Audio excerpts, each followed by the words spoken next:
na leo mkuu wetu wa wilaya Comrade Benjamin atatugawia hii pikipiki kwa ajili ya utekelezaji, na kikubwa Mheshimiwa mkuu wa wilaya, tukuahidi pikipiki hii kadri utakapotukabidhi sisi tutaitunza, tutaitekeleza katika yale maagizo ambayo Daktari Samia ameyaagiza iende kwa ajili ya kutatua kero na changamoto za wafugaji wetu kwenye manispaa ya Iringa, lakini kuhakikisha kwamba hizi chanjo zote ambazo zimetolewa kwa ajili ya mifugo yetu ziweze kuchanjwa, lakini pia kufuatilia maendeleo ya mifugo yetu baada ya kuchanjwa.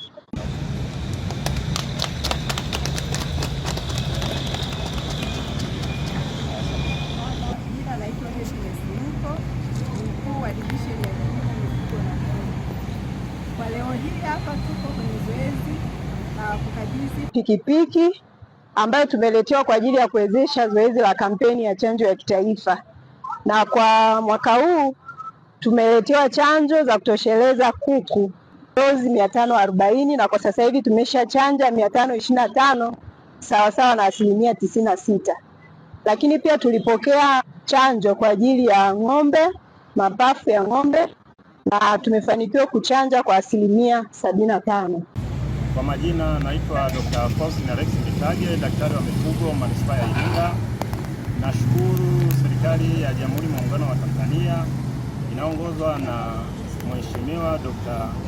Samia Suluhu Hassan, na mpaka sasa changamoto kubwa ilikuwa usafiri, ila kwa kupata hii pikipiki tukaitumia vyema kwenye kuongeza kasi ya uchanjaji wa mifugo hasa ng'ombe, kwa sababu zoezi la chanjo ya ng'ombe dhidi ya homa ya mapafu au kitaalamu tunaita CDDP linafanyika nyumba kwa nyumba, sana sana kwenye haya maeneo ya mjini.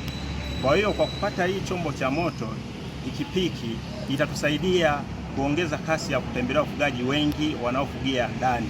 Wito wangu kwa jamii ya wafugaji, ninaomba tu wafugaji waonyeshe ushirikiano na